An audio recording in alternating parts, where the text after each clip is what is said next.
एक गांव में पब्लिक शॉपिंग मार्ट हुआ करता था। उसके मालिक का नाम रवि था। उस गांव में मोंटी नाम का एक चोर रहता था। एक बार वो मास्क पहनकर पब्लिक मार्ट में घुस गया। वहां लोग लाइन लगा के धीरे धीरे अंदर जा रहे थे। सिक्योरिटी वाले ने उसको हाथ सैनिटाइज करने के लिए रोका। अरे यार, पता नहीं ये पनौती कब खत्म होगी। ये बोलते हुए वो अंदर गया और थोड़ी देर घूमने के बाद वो वहीं चुपके से छुप के बैठ गया। जब सब लोग स्टोर बंद करके चले गए तब मोंटी बाहर आके, वाह, अब तो ये पूरा स्टोर मेरा है। मैं जो चाहूँ खाऊं, जो चाहूँ पीऊं, जो चाहूँ ले सकता हूँ। जरा कैश काउंटर को देखता हूँ, शायद कुछ माल मिल जाए। मोंटी कैश काउंटर चेक करता है तो वहां उसे कुल 52,000 रुपए दिखते हैं। वो पैसा देखकर मोंटी और खुश हो जाता है। अरे वाह, चलो कुछ तो माल मिला।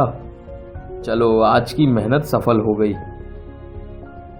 वो शॉपिंग मार्ट में घूम ही रहा था कि वहीं एक बोर्ड पर उसे मालिक का नंबर लिखा दिखाई दिया।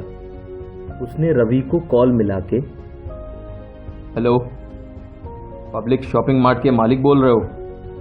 हाँ जी, बोल रहा हूँ, बताइए कौन। अरे भैया, ये आपका शॉपिंग मार्ट बंद हो गया है। अब ये कब खुलेगा? अरे भैया, वो लॉकडाउन की वजह से ना शॉपिंग मार्ट थोड़ा जल्दी बंद करना पड़ता है। अब तो कल सुबह 8 बजे ही खुलेगा। कल सुबह 8 बजे? ठीक है ठीक है। मोंटी ये सुनकर थोड़ा खुश हो जाता है और फिर से शॉपिंग मार्ट में घूम घूम के खाने पीने लगता है। 2 घंटे बीत जाने के बाद अब उससे रहा नहीं जाता और वो फिर से रवि को फोन मिला देता है। हेलो, रवि बोल रहे हो? हेलो जी भैया, बताइए। अबे हेलो हाय छोड़ और मेरी बात ध्यान से सुन। मैं तेरे शॉपिंग मार्ट के अंदर हूँ। तू जल्दी आके ताला खोल और मुझे बाहर निकलने दे। और हाँ, अगर पुलिस को बताने की जरा भी कोशिश करी ना तो पूरे शॉपिंग मार्ट में आग लगा दूंगा।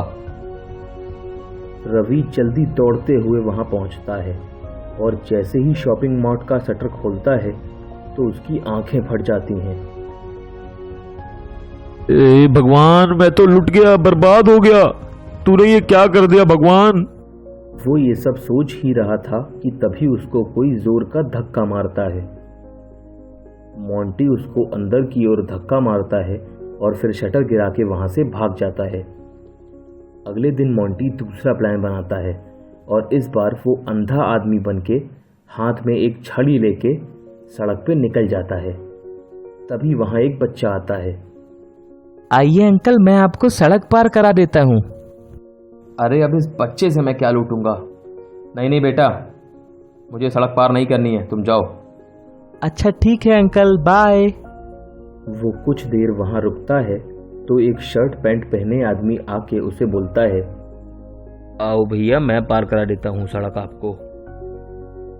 जैसे ही वो आदमी मोंटी को लेके आगे चलता है, पीछे से मोंटी उसकी जेब से पर्स चुरा लेता है और फिर वो सड़क के दूसरी ओर जाके खड़ा हो जाता है। तभी उसे एक अमीर दिखने वाला आदमी फोन पे बात करते हुए आता दिखाई दिया। चोर उसकी तरफ जाने लगा।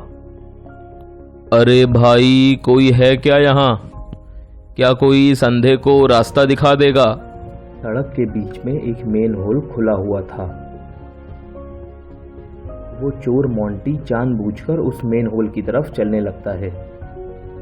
उसे मेन होल की तरफ आता देख वो आदमी उसे रोकने के लिए मेन होल की तरफ दौड़ता है। मेन होल के पास पहुंचते ही वो चोर मोंटी उस आदमी को धक्का दे देता है और उसके हाथ से मोबाइल छीनकर भाग जाता है। और कुछ दूर जाते ही, ये गांव तो हो गया, अब दूसरे गांव जाता हूँ, वहां से माल कमा के और मजा आएगा। दूसरे गांव पहुंचते ही उसे एक बैंक दिखता है। बैंक देखते ही मोंटी सोचता है, बहुत कर ली छोटी मोटी चोरियां। अब सोच रहा हूं इस बैंक में एक बार बड़ा हाथ मारूं।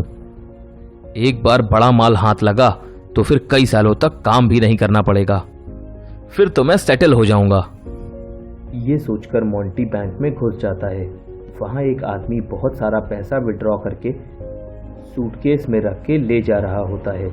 तभी मोंटी उस आदमी को रोकते हुए कहता है, भाई साहब, क्या आप मेरी मदद कर सकते हैं? कृपया ये फॉर्म भर दीजिए ना, मैं अंधा हूं तो लिख नहीं सकता। अरे भैया बिल्कुल, लाइए मैं भर देता हूँ। इतना कहकर वो आदमी अपना पैसों से भरा हुआ बैग नीचे रखकर फॉर्म भरने लगता है। उसी टाइम वो पैसे वाला बैग मोंटी उठाकर वहां से बाहर की तरफ भागने लगता है, लेकिन बाहर उसे पुलिस इंस्पेक्टर मिलता है। उसे देखते ही मोंटी फिर से अंधे होने का नाटक करता है। आइए भाई साहब, मैं आपको बाहर छोड़ देता हूँ। इतना बोलकर पुलिस वाला मोंटी को अंदर ले जाने लगता है। मोंटी घबरा जाता है। वो कहता है, अरे अरे, बाहर बोल के अंदर क्यों ले जा रहे हो साहब? ये सुनते ही पुलिस वाला उसको एक जोरदार थप्पड़ मारता है। क्यों रे अंधे, तुझे क्या लगा मैं तुझे पहचान नहीं पाया? इस एरिया के हर पुलिस स्टेशन में तेरा फोटो लगा हुआ है। तू इतना फेमस और स्टार चोर जो है। चल पुलिस स्टेशन, तेरा श्रृंगार करके ऑटोग्राफ और फोटोग्राफ भी लेना है। इतना कहकर वो चोर को पुलिस स्टेशन ले जाके जेल में डाल देता है।